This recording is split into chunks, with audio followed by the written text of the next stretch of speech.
Hey, everybody. Happy Monday.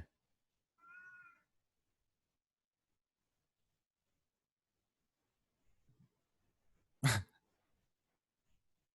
feel like Max just had that queued up, so as soon as I hopped in, he could hit enter.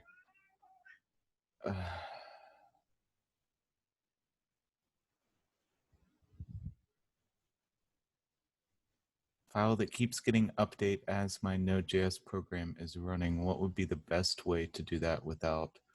There's something called inode or inode notify or inode watch. Let me get my OBS up. You may be able to combine that with a service restart.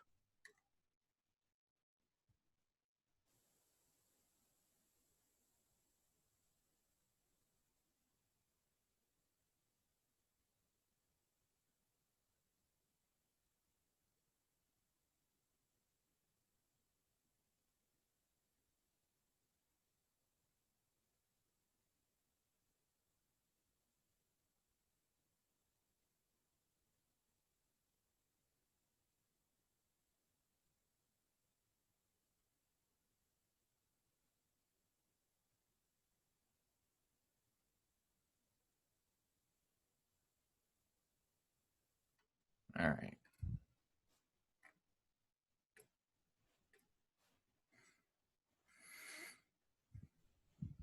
No, you don't want Node to watch its own file. I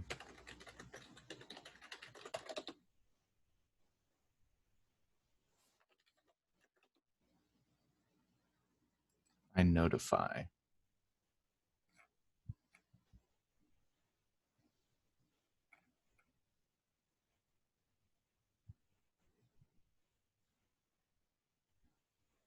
No.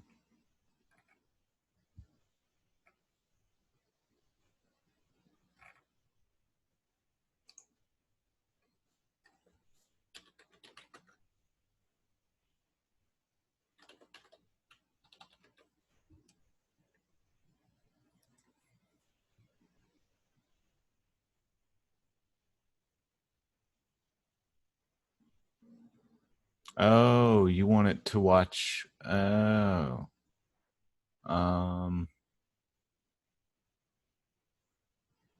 So do you want it to do something right away, or do you want it to just do something next time a request comes in?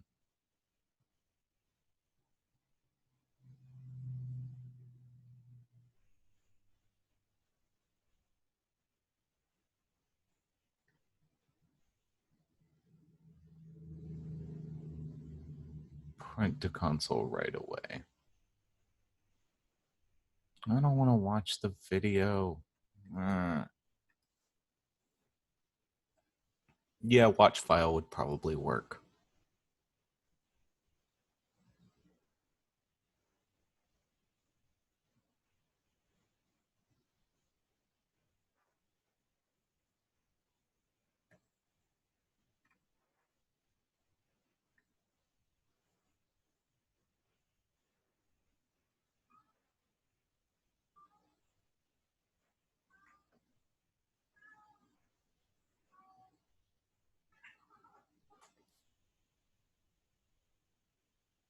Jesus, cat. I know. Calm down. Come here. Come on. No? Okay. All right. So, what are we talking about today? I think we're talking about Redis, right?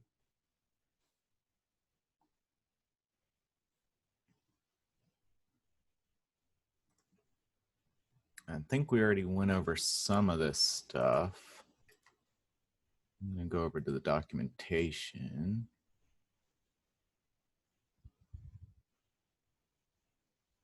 Redis with Node specifically. Yeah. I'm not watching video links, especially not where it's going to be spammed to everyone else in chat. That just seems like a bad idea.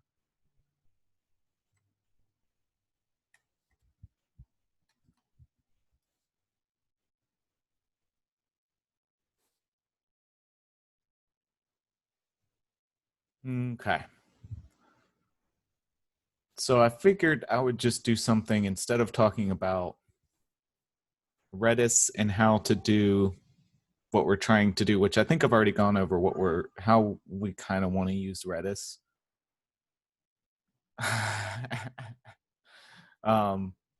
What we kind of want to do to use Redis for our project. And I talked about students and grades and kind of how we want to do that. But I feel like I've done that before in previous classes, and there's only so many times I can repeat the same words. And it doesn't really tend to sink in for everybody. Just talking about that one instance of how to use Redis. So I figured maybe instead I would design something kind of different in Redis and talk our way through doing that. So I kind of figured, hey, why not like a little PC part picker kind of website where you set up like a PC that you want, and that PC points to different parts, and you can eventually search through each part to see if it fits your specific socket or the number of slots for RAM you have or whatever. So here's kind of the general data that I wanted to lay out. And let me make sure yeah, I mean, it's something I was actually looking at building out.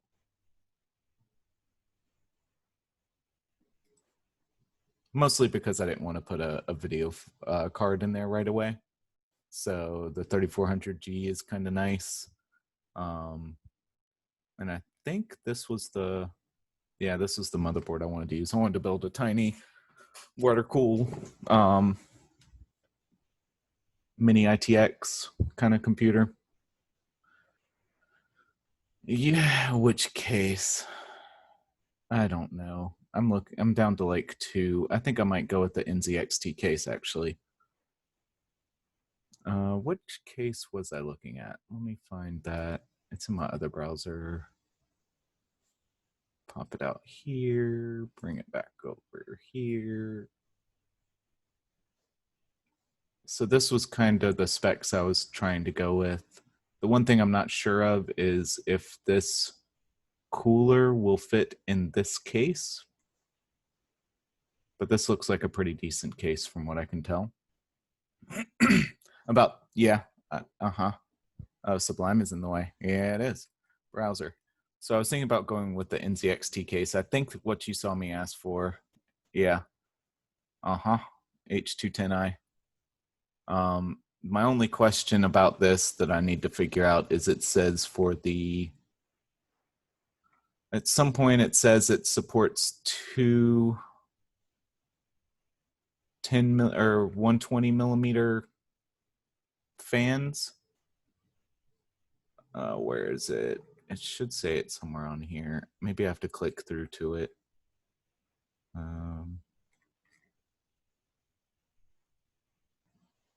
Yeah, if I click through to NZXT. Y'all are getting me distracted. Where is the expansion? Radiator support. It says front. It supports 2 by 120 millimeter. When aren't we getting you distracted? I know, right? I feel like the substitute teacher that everybody's like, let's see if we can keep him talking about his days in the war for like 45 minutes. And I'm like, oh, well, this one time. Yeah, so I want to check out I want to see if it supports an actual tell us stories from NAM. I don't have any stories from NAM. I just want to see if that fits. Ashton, you're saying you think it will? Because they say they support 2 by 120, and that is kind of it's a 240, so it's kind of the same thing. But if that works, then I can build out this whole thing for like, how much is it? Like $800. And eventually when I get a new video card, this case will actually support me dropping my 1080 in there. And I've never done AIOC before, so this Kraken will be pretty cool, and it should make it really, really quiet. Back in my day, I had to decide between a video card that supported 2 monitors and a video card that was actually designed for gaming. How about that?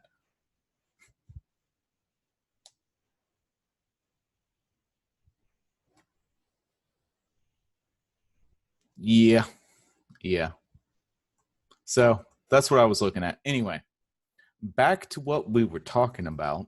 We're going to try and figure out how to design all this stuff into Redis. And it should be fairly straightforward. I mean, so I guess let me start with like the really dumb don't ever do this solution. And if you try and do this in the project, I'll take off tons of points, is to just have like a, PC1 as the key, or :1 or whatever. So that's your key in Redis.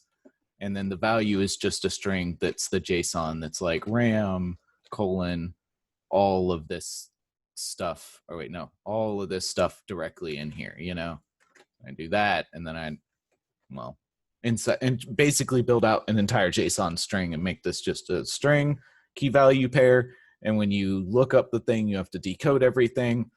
That sucks. We don't want to do that, because then you have to like put an entire new string in there every time you want to change one little thing in the PC. You aren't referencing any other parts, so you can't update them.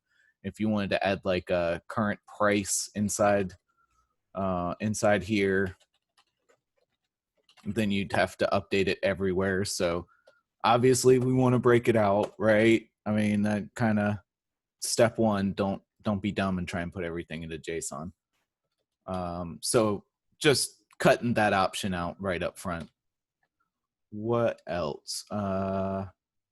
We want to be able to break out these things so that we can search for like manufacturer AMD, and there should be a way to do that in Redis where I can search for any hashes who have a key of this. Let's just go look over in Redis real quick in the Redis command database for hashes. So we're in the filter by group hashes here, and let's see,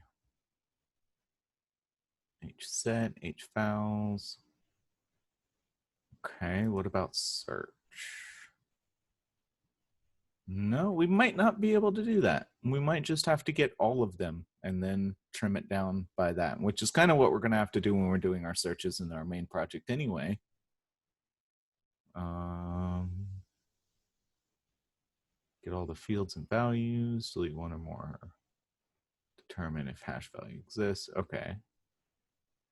Nope, not in there. So what about key? Or I guess it wouldn't be keys, it'd be values, but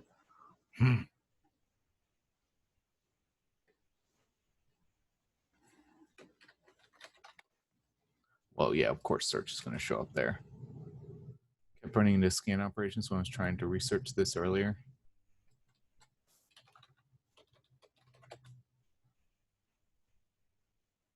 Yeah.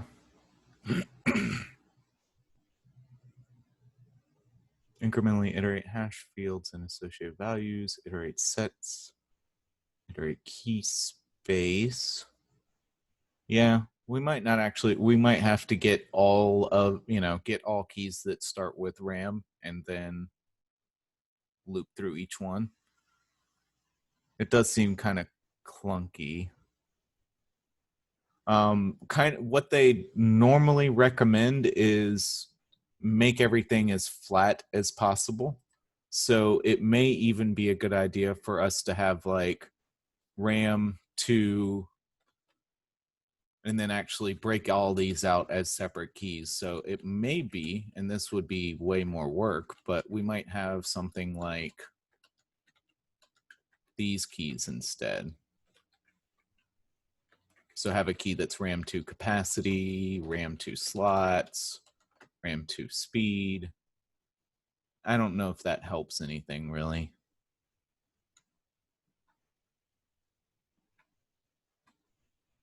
But they do say like try and flatten things, try and make as many like top level keys as possible. Don't.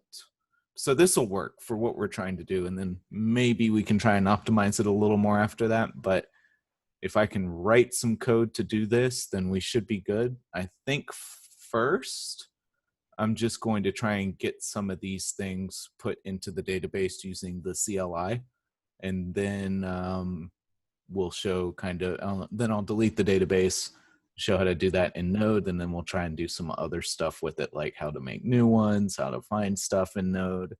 I'm going to be doing a lot of this on the command line, either the Node command line, or I guess I'll just write code and then like run a shell or run a Node.js script. We're just going to do this on the fly today. We're going to see how this goes. All right, so I'm in this here Redis CLI, and I can tell I'm connected. Okay, what just happened? That's okay. That's not what I wanted. How did I even get to Slack? Okay. All right, cool. Great. So I can do a ping and it'll say Pong. So yes, I'm connected to a database. Yay. All right, so let's go over here and how do we create hashes? So if we go into their documentation, their commands, #hash, and we look for, we want to create a whole thing, not just one key. So we don't want to set a string value of a hash field. We want to set multiple hash fields to multiple values. This is what we want. So if I do set, it'll be something like all of these things. So I'm just going to copy this out real quick. Actually, I don't really need to copy it. Let's go back to Sublime. So over here, I want to, first I'm just going to create some of these things. So we want to create ram1 set, ram set, and it doesn't have to be capitalized. Set ram:1, and then we want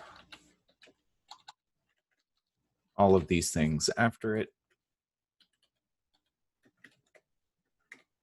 And they just go key and then value and then key and then value. There's no commas, there's no nothing. And so we just kind of run this whole thing. And if I go over to my terminal and see if this works,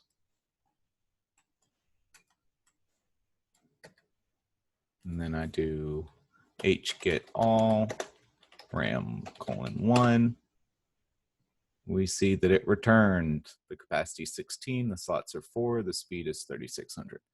Awesome.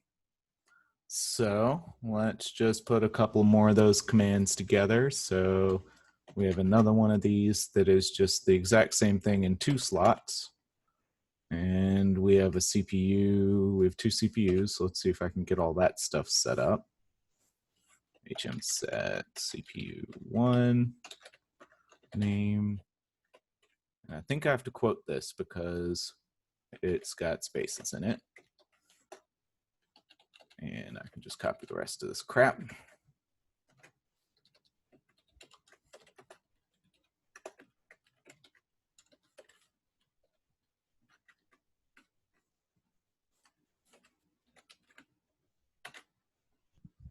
So let's just make a list of things we need to run up here. And the other CPU is going to be a Core i5-9400, which probably kind of sucks comparatively speaking, but whatever. Core count 6, socket this huge long. I hate them for picking these socket names, but whatever. And then we got 2 motherboards. This is going to be CPU 2 and RAM 2 before I forget. Okay.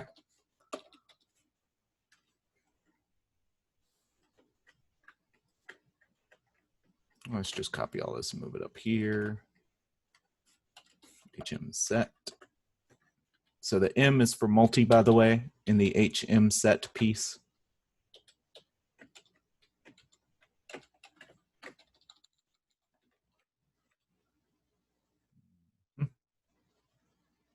I guess the motherboard is part of the name, isn't it? Wonderful. Okay.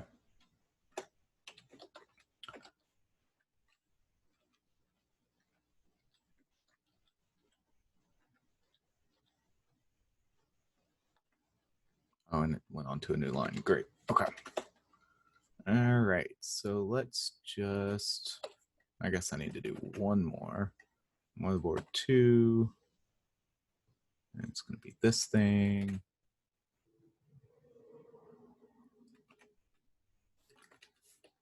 AM4, 2 RAM slots, and ASUS. Okay, so I'm just gonna copy all this stuff. We're gonna run it all in the terminal all at once, and let's see if it actually works. Okay, so it only ran the first one. One by one then.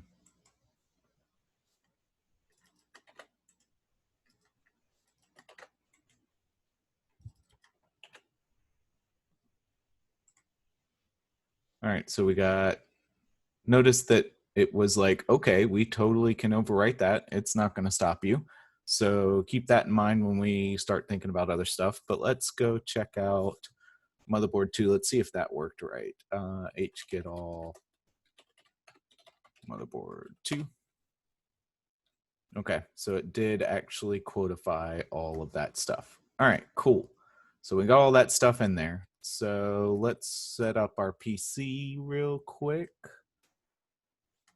And I'm going to set up this first one. And I guess I could also set up a user, but screw it. I'll do that later. So HM set PC 1, RAM 2, CPU 1.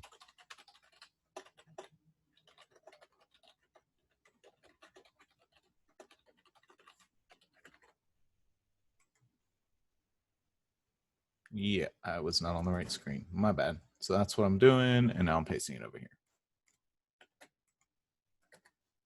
Okay, well, that's great. And drop me out of the CLI. Okay, so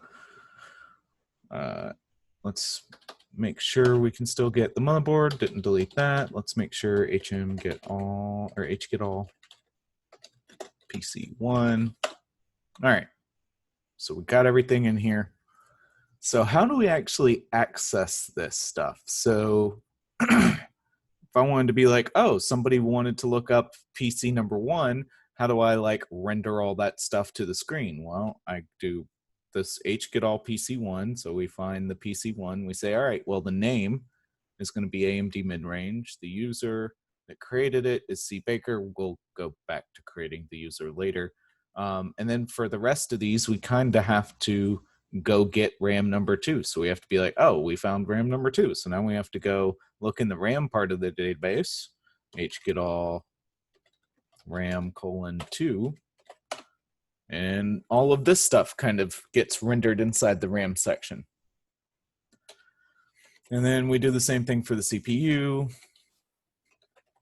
and then the motherboard and all that jazz. Is that the right CPU? That is not the right CPU. And what's the motherboard?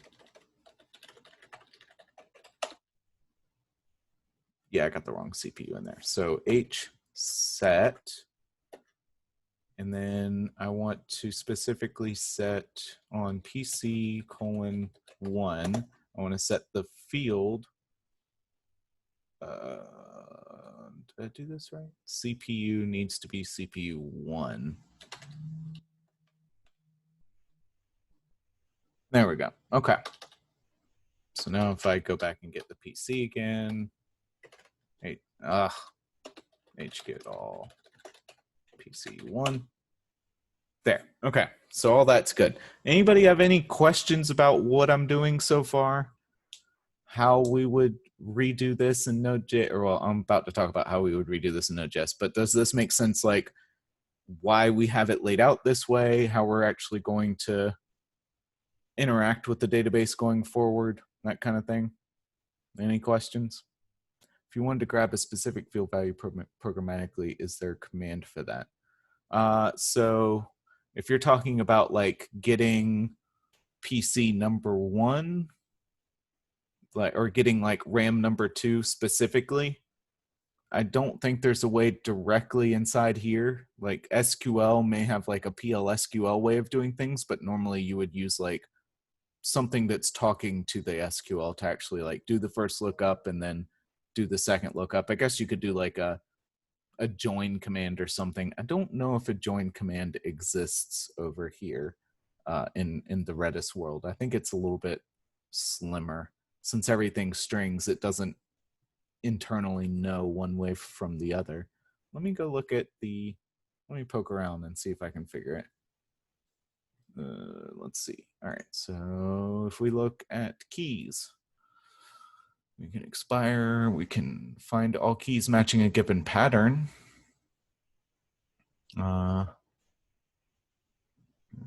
Exists, random key, nope. Sort, interesting. Determine the type stored at a key, so that's cool. And then you can iterate over the key space. So some of those things may, like if you get really high level, a really, really big database or something, or a lot of traffic, it may be better to do that on the database side. But I think for the most part, the database is designed for you to kind of write that logic on the client that's consuming it.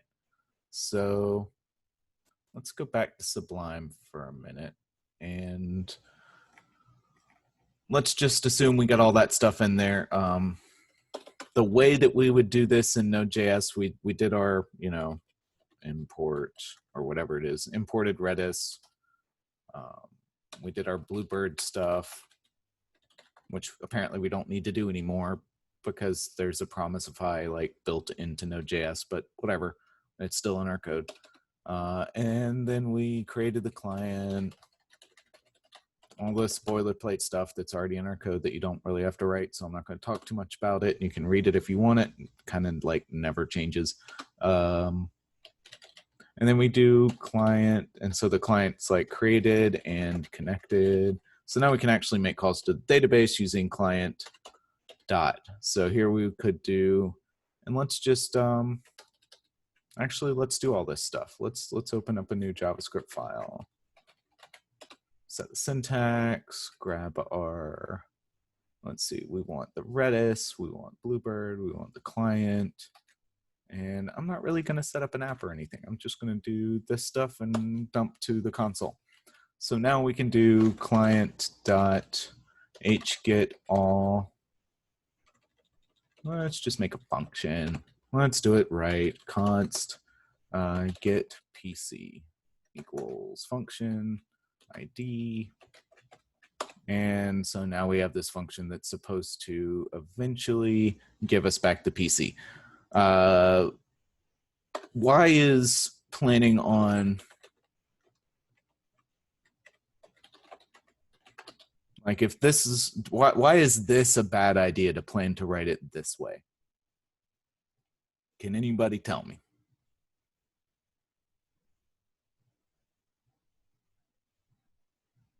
I just checked to make sure I had the right screen up. Auth? Nope. Because this isn't even going to be an Express.js app. We're just going to run it from the command line and it's going, like, I guess we can, down here, we're going to call like get PC1 and then we're going to do something with it. So maybe we would do like a console.log or something like that, get PC1. But eventually we're going to call get PC1. We just want to put that back out on the console format? No. Because if we're going to be using promises, we shouldn't be returning. We should be we shouldn't expect to return the PC object. We're going to be returning a promise that will eventually resolve to a PC object. So we aren't going to console.log because these in here, we're going to be doing like, the first thing we're going to do is client dot.h get all PC colon plus ID. Actually, let's template it out. Let's be fancy. PC colon ID. And we're going to make this an async so we can use promises.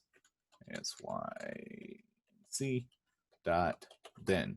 So we're going to do stuff with this. So, and then inside this dot then, we're going to do more stuff and we're going to return more promises. So if we do all this and then we return here, we're not going to have the object yet. Like it's going to fall through to the end of this function and then come back and do our .thens when it gets an answer back from the database. So really, we're probably just going to return this, and we're just going to attach a whole bunch of .thens to it before it gets returned. So we're not going to return some object this way, and we're not going to console log get PC this way. We're going to .then some PC object.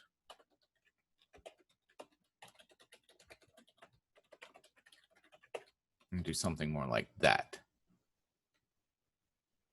And we do need to do more calls to it. But so the first thing we're going to do is let's just do this. Let's see what this does.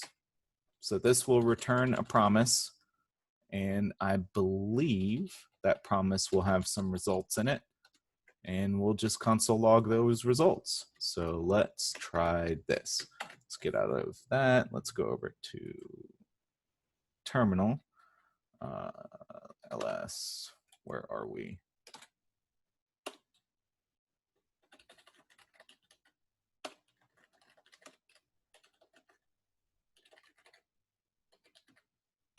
And this is probably not going to work in this directory until I install some stuff, but we're going to do it anyway. Okay, well, it's not like that. Get out of here. This is why we always do : set paste and then I. And now when we paste it, it actually, okay, so I think it pasted it twice. Did it paste it twice? It totally pasted it twice. All right, so let's just get rid of all this crap. Okay. So this is our code, and we're going to need to, oh, I also need to include Bluebird. And what did that code look like real quick? It's just that. Okay, require Bluebird. Awesome.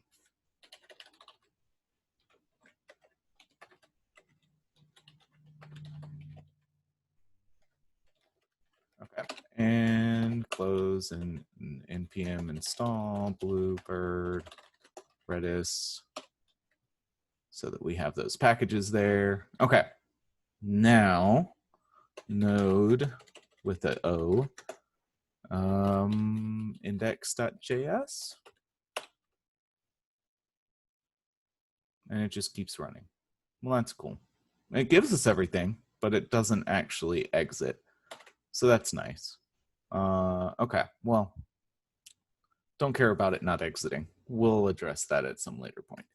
But it does actually give us, hey, this is the RAM, this is the CPU, the motherboard. Notice they're all strings, even though way up here when we were adding them, we didn't wrap anything with strings. We just said, you know, hey, the PC is 2, the whatever. Yeah, everything gets stored as strings inside. So back over to Sublime, that's a good start, but we need to fill out the rest of this stuff. So .then, if we do a .then on this, it modifies what gets returned. So now it's not, this return is not this, it's what gets generated by all of this code. So we don't need to like modify what we're returning. We're just chaining off of the end of it, which eventually goes all, you know, yeah, modify, yeah. Okay, I don't know the right words to explain what that's doing, but PC object. It hopefully makes more sense in practice. All right, so we have this here, PC object. Let's just copy this in for code read for like some comment's sake, I guess. Okay, that didn't work. Nope, 1 second. Okay.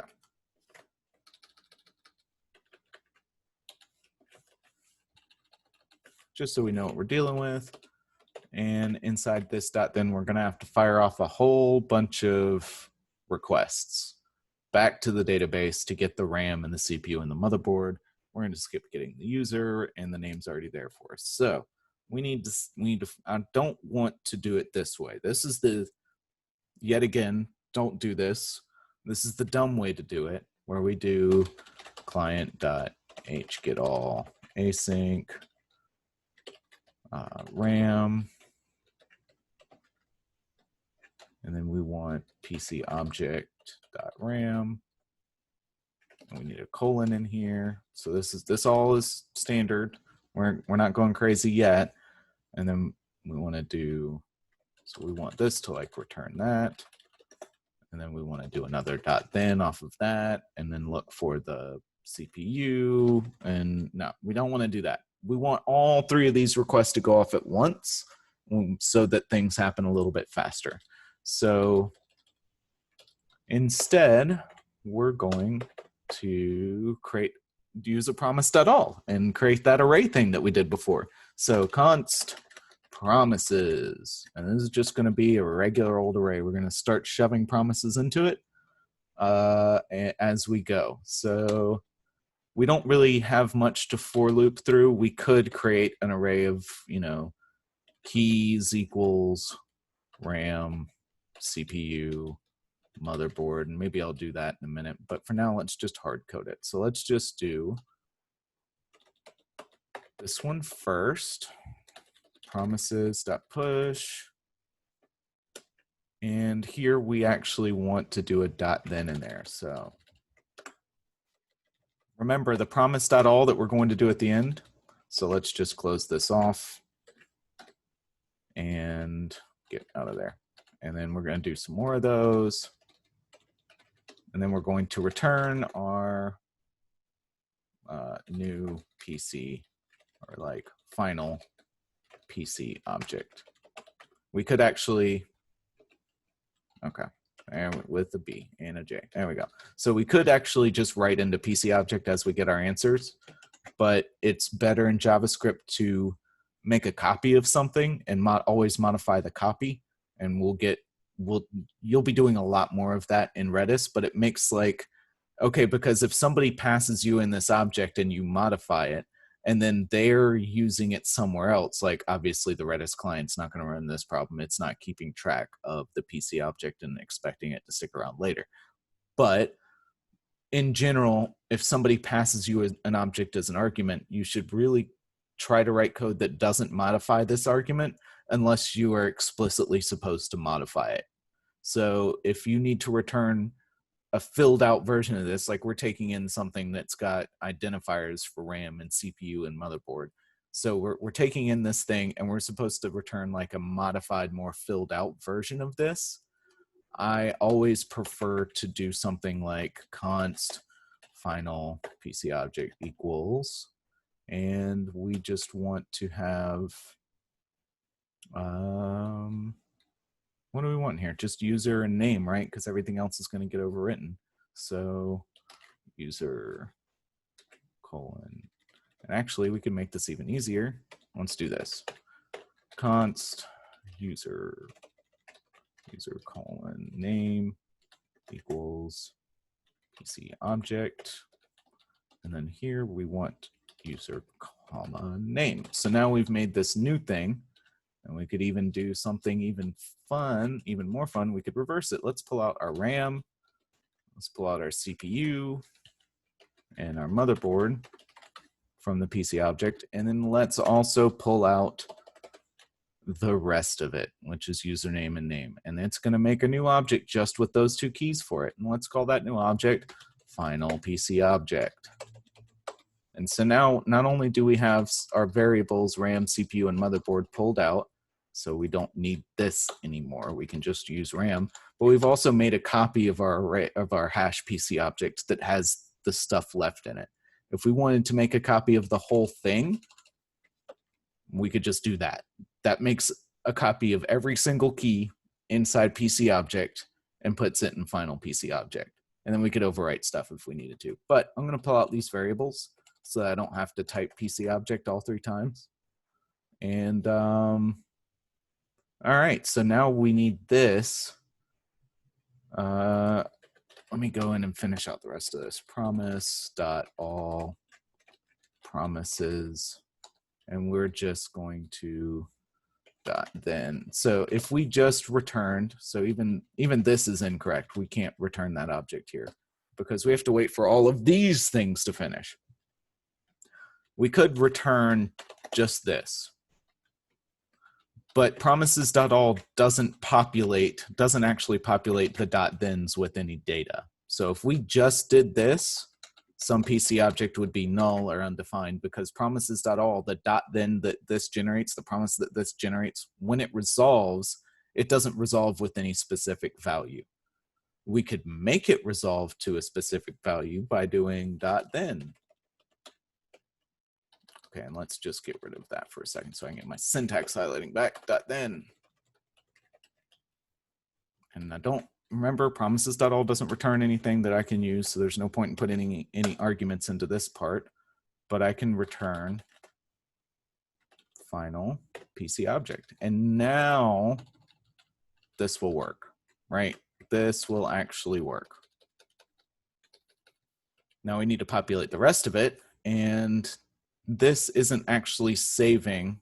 We're getting a value back, but that value just right now gets dumped into promises.all, which then evaporates into thin air. Promise.all doesn't do anything with this value. It just, all this does is wait for all of them to finish before it calls its own resolve.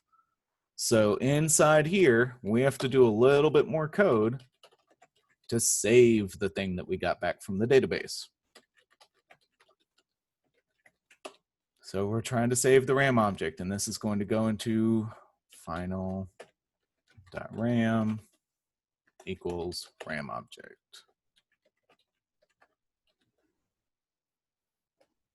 So this kind of makes sense, and we could actually spend some time to make this even more robust, but let's get the other three things in here for now and just copy pasta some code and see if this runs before we try to get any fancier.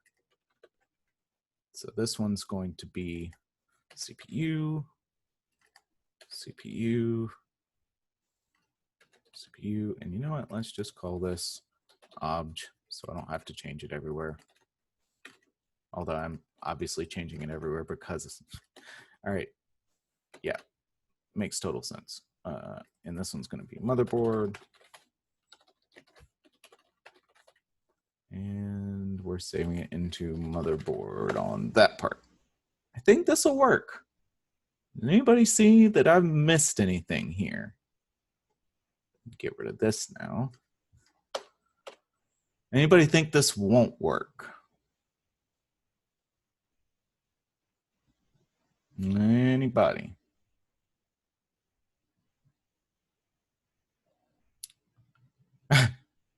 Yes, only because I mentioned it, you're thinking just because I'm like misleading like that it won't work. Actually, I don't know. This should work. Is the .then at the bottom still necessary? Yes, because at the end of the day, we're still returning this promise. And this promise has a .then on it, and that .then returns another promise. Will the name be part of the final PC object? The name will, yes, because we're only pulling out the RAM, CPU, and motherboard. The other two keys, which are the username and name, those will still be in final PC object. They got copied for us. The .then at the bottom is necessary because this returns a promise. This promise runs this code, and then it runs this .then code. Inside here, remember, when a .then, it can either return a value, which then becomes the argument of the next .then. So if this .then were to just return a value here, that would actually show up here. But .thens can also return a promise, which is what we're doing here. So we're actually, we run this code, and then this actually chains off of this code. But in between, we decide instead of returning a value, we're going to return another promise. And in that promise, the first thing we do is chain off of that to actually return the right thing, final PC object, so it shows up here. This is available because this function was created in the scope where final PC object exists as a variable. So this is actually getting kind of complicated already, isn't it? Let's just see if it works. Let's go over to our terminal and ls rm index. I'm just going to delete it and remake it. Set paste. Insert. Paste the whole thing. And let's see if this runs the first time. No, Bluebird is not defined. I didn't put the thing in here. Oh, I didn't put the thing in here. Yeah, I wrote it into the Vim code, but I didn't actually write it into the Sublime code. That's great. So let's go back up to the top and let's do this, paste. Let's try it again. Hey, that actually worked. I mean, technically it didn't work the first time. But it worked, except for it's still like holding the connection open. I think, how do I, let's go Google real quick, because I bet you it's holding it open because the client, Node.js, Redis client. Let's just see if we can, I bet you it's because the client is still connected. So I wonder if I close the client, ready, connect, is there a disconnect? Nope. That's the only one. Close. Client.end. Client.quit. Ends cleanly right after all running commands were properly handled. Okay. So throw exception. Yeah, that may be how some of you get your code to stop. That might be the only way that you've gotten your code to stop. So down here, I bet you I can just do client.quit. I don't even really care about a callback because I just want it to quit. I think. All right, let's see what that does. Let's go back over here and edit this thing. At the very bottom. And append client.quit.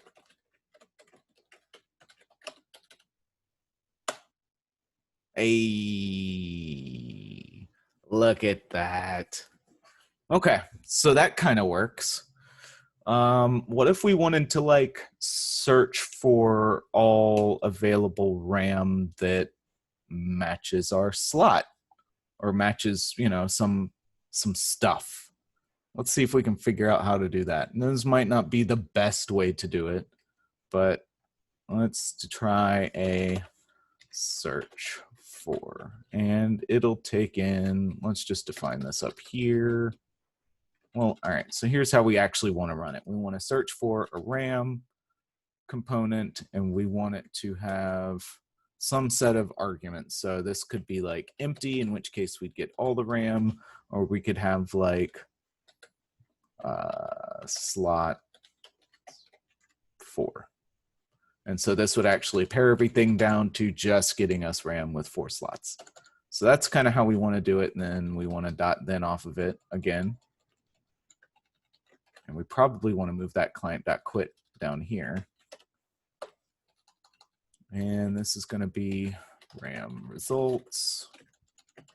RAM results. Okay, so this is kind of how we want it to work.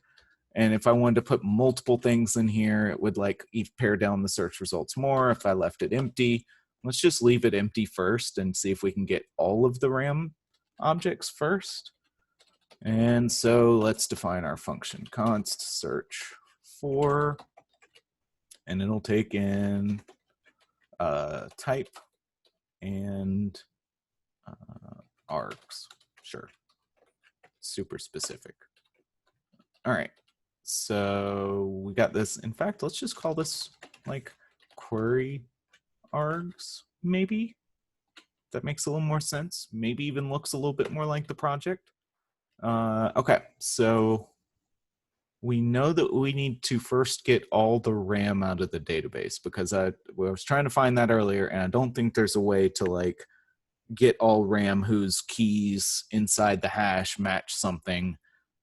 That seems like it might take a little while for me to figure out how to do it, if it's even possible. And this is the way we're actually going to do it for our project anyway, so let's just do it this way. So return client dot, just want to get all of the keys that start with RAM, right? Is that what we want to do? We're on keys. We want to find all keys matching a given pattern. Oh, hey, okay. So if I do set RAM 1 to 5 and set RAM 2 to 5, and then I do keys RAM star, it gives me RAM 1 and RAM 2. All right, so that's what we want to do. Let's go write the code. We want to do keys, but we want to do keys async, because we want to deal with this here fancy promises stuff. And we're going to search for type with curly brackets around it, colon, star. And I just want to put the colon in there just to be a little bit more explicit. Eventually, maybe we'll have like a set called RAM or something in our database. I just want to make sure that we're only getting actual RAM items. So I know in the web page version, I didn't have the colon star, I just had star, but I want to actually have the colon in there. Dot, then all of, I guess it won't be all RAM, it'll be like all matches. Is that a good variable name? Anybody disagree with this?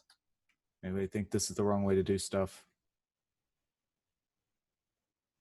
Intended for debugging and special operators such as changes, do not use keys in your regular application code. Yeah. So really, good point. Good point, which is why we shouldn't be using it in our code. Remember, I made a set earlier, or we had counter. Yeah, all right. So let's do it the right way. Fine. All right. So do we want to use, so since we got IDs, we can actually use a counter, because we can just say the counter is currently 2, and we can go, 4 I equals 1 I equals 2, or we could just have a set with ID 1 and 2 in it.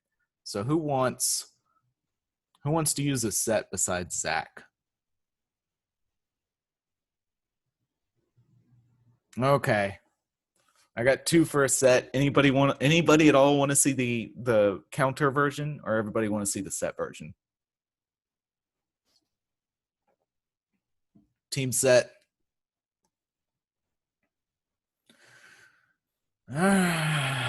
Okay. Well, now I have to go. I'm going to go create a set in our terminal first, just so that I don't have to write the Node.js code for that quite yet. So this will be Redis CLI. And we're going to have to make a couple of different sets. No, we're not going to do a straw poll. What is it? How do I do sets again off the top of my head? Is not working. All right, back to the documentation. Sets. All right, so I want to add 1 or more members to a set. Okay, well that seems pretty obvious. Okay, so we want to do sad. We want RAM, and we want to add 1 and 2. We want sad CPU 1 and 2. We want sad motherboard 1 and 2. So now we got 3 sets. Yeah, I know. You're gonna be more sad when you have to write that in your code later. Okay, so we got our 3 sets. Let's go back to our Sublime, and how the hell do we use this? So let's actually, how do we look up the contents of a set? S members, get all the members of a set. All right, Cool. So return client dot smembers async. Don't forget the async because we love promises. And this will just be type.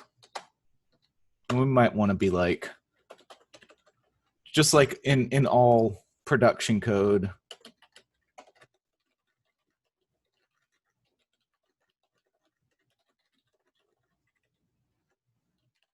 you know, all production code's got a to-do like make this better, but I'm not actually going to do that right now. So we probably should make sure that type is like RAM or motherboard or CPU or whatever, but I'm lazy. You're all well aware of that. And this will be just results, or this will be set contents. What's another way? IDs. Yeah, because it's just going to have a list of IDs in it. Yeah, that's the best way. Okay. And this needs to be wrapped in that. And we can do this if I can hit the keys right. Okay.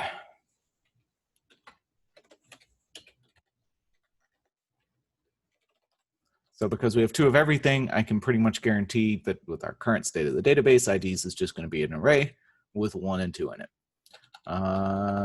Right. And then we want to get all of the stuff of that type. So we want to do something like, well, we're going to need to send off multiple requests to the database. And yet again, we want to do it in parallel. So yet again, we're going to make an array of promises, ladies and gentlemen. And we're going to return promise.all promises. And dot then, don't really need anything in there. And we want to return, actually return, I don't know, results. Does that seem like a good name for this? Yeah, so we need to make our results object const results equals this. Okay.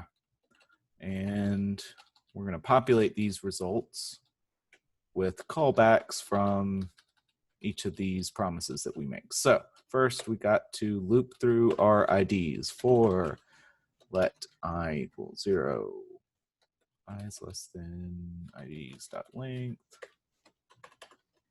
I plus plus, promises dot push, and client dot, what are we doing? Get all async. It's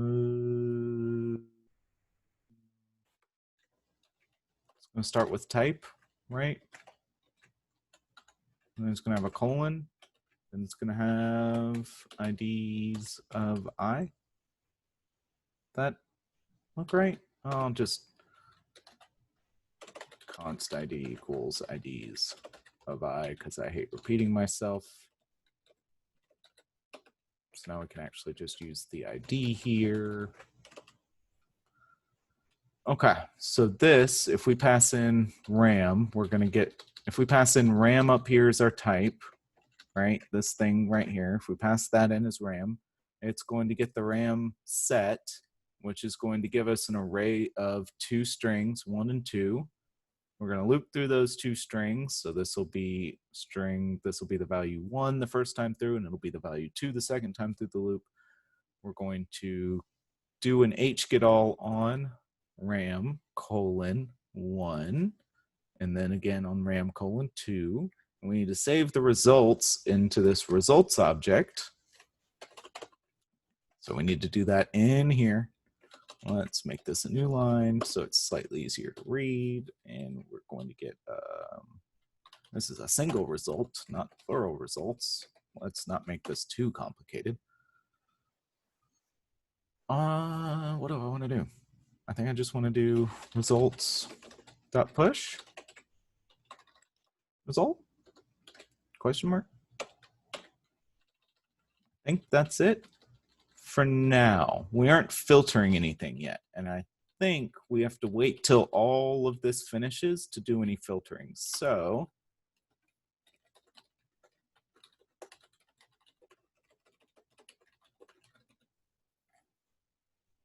Let's just see what that does, right? Let's see if that gives us all the RAM results.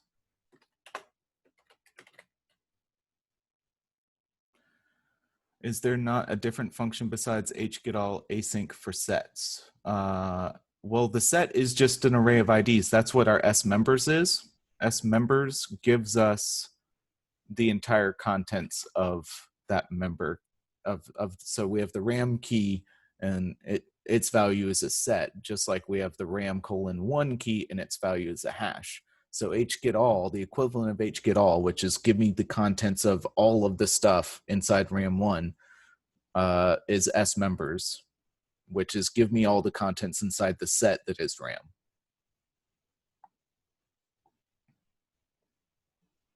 Okay. So let's go over here and let's delete this thing again and edit it again, set paste. Also, S-members, you're searching for memes. Okay.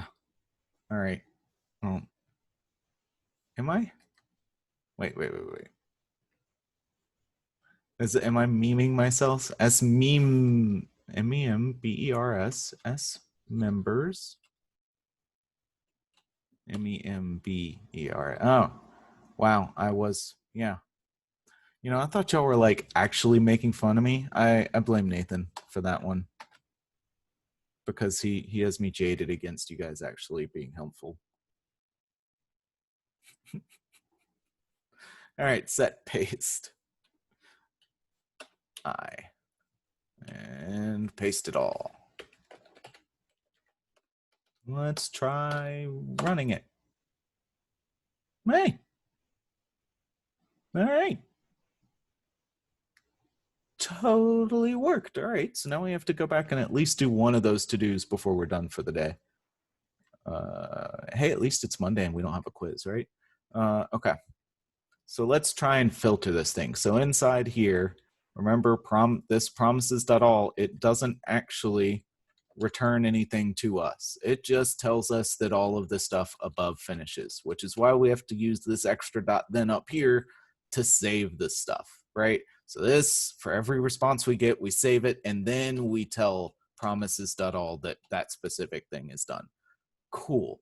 So we have each thing saved into results, and in here we have access to results, obviously because we're returning it, but we also have access to query args, because this function right here has access to both results because it was made in the scope that results exist, and one scope above that, it has access to query args because it was made in a scope that, by the transitive property of JavaScript scoping, it was also made in a scope where query args exists. So we need to make sure that nothing ends up in results that is not supposed to be in there. So I think we're just going to make a copy. No, we're going to make a filter. That's totally the right way to do it, right? We're going to use array.filter because that's absolutely the way we did it in the project. And you guys are totally wondering how to do that for the project. So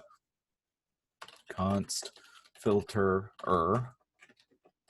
and it's going to take in an object and it's going to return true or false. If it returns true, the thing ends up in the filtered thing. So down here, we're not going to return results. We're going to return results.filter with an L. And we're going to use our filter function. And so this is actually going to return a new array that, instead of having both of these objects in it, so we're filtering on this array, this square bracket array that has two objects in it. And so our filter will get called on both, once on that object, and will return true or false. And then it'll get called on this object, and it'll return true or false.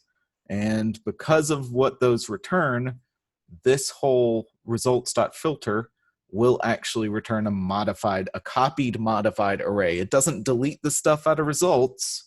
In fact, if we were to, like, for example, we could const final or filter results equals that. And then we could also do console.log results our comma results, and then we will return filtered result, just to prove, hopefully to prove that I'm right and not to prove that I don't know what I'm talking about. So we got this filter and we need to loop through all the stuff in Inquiry Args. So for us, unlike the way the filter works in the project. So the filter in the project, you're filtering over some stuff, but there are things in Inquiry Args that aren't things you should filter on. For example, in Inquiry Args, there's going to be a sort option. And that doesn't mean that, like, if you were to see, so in our Inquiry Args, it could have, let me just be more explicit, it's going to have something like, like sockets or whatever. What did we put in this thing? Slots and capacity, right? So slots and capacity. So I could have both of those.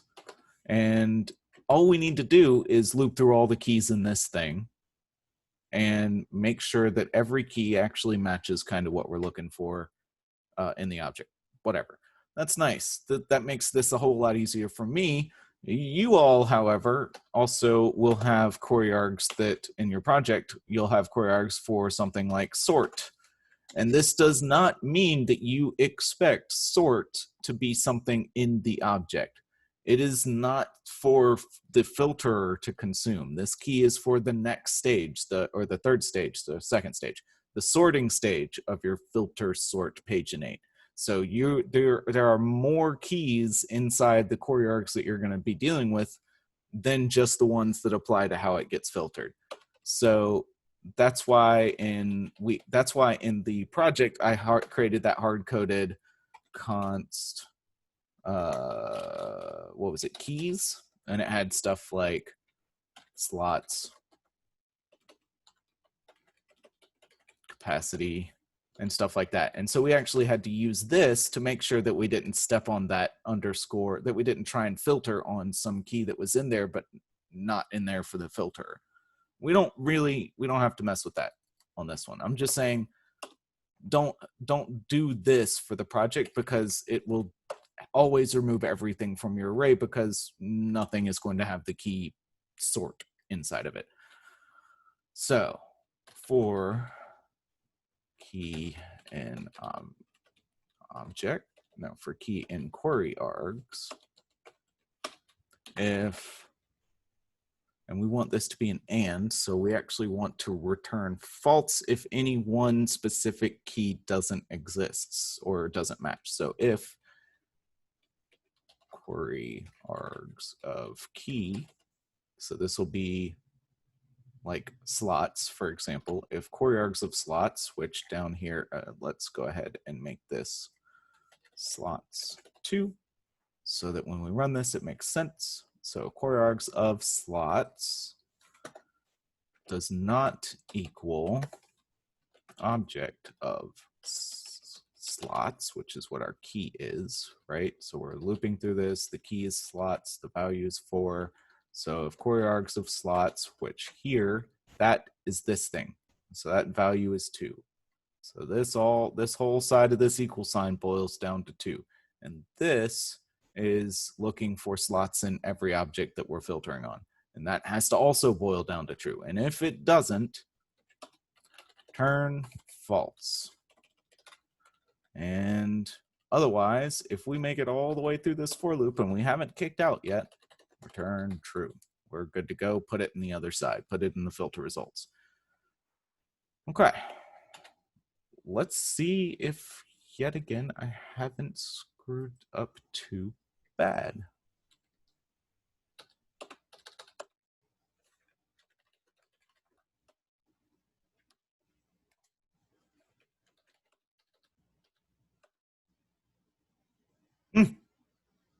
Holy shit, it actually ran. And here we see the results are this, but when it actually returned, we had only one object in there.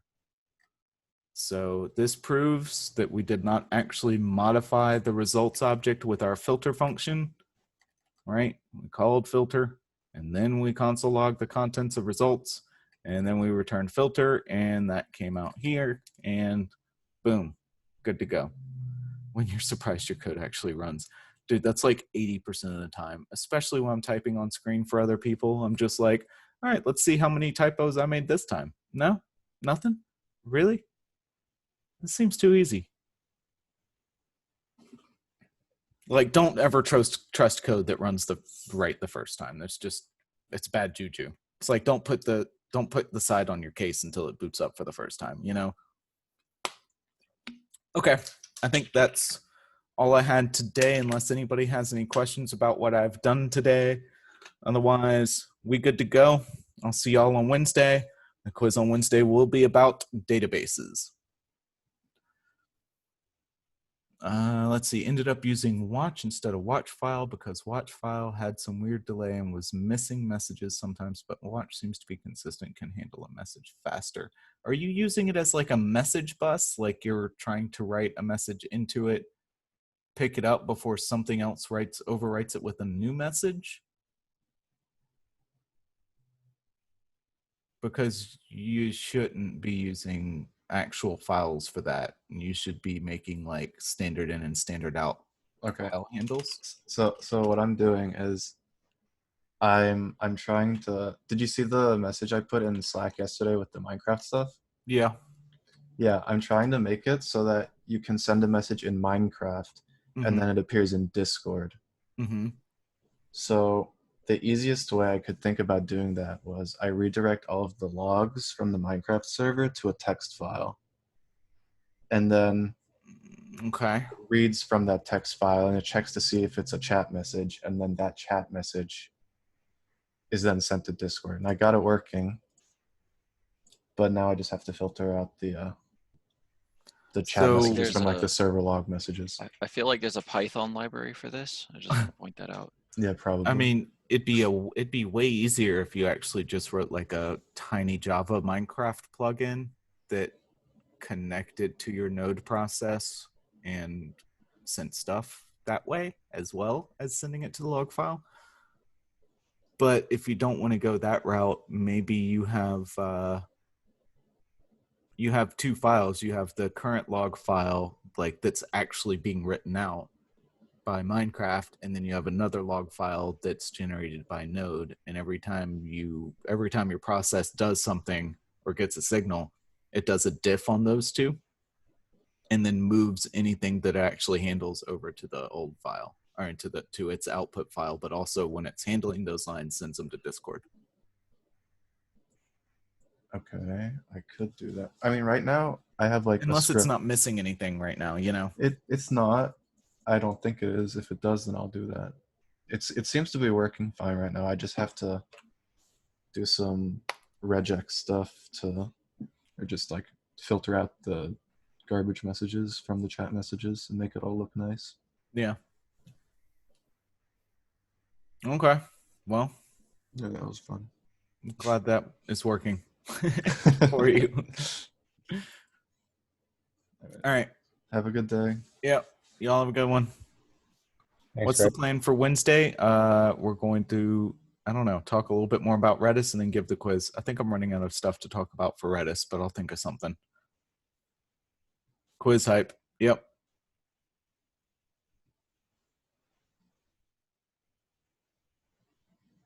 No problem.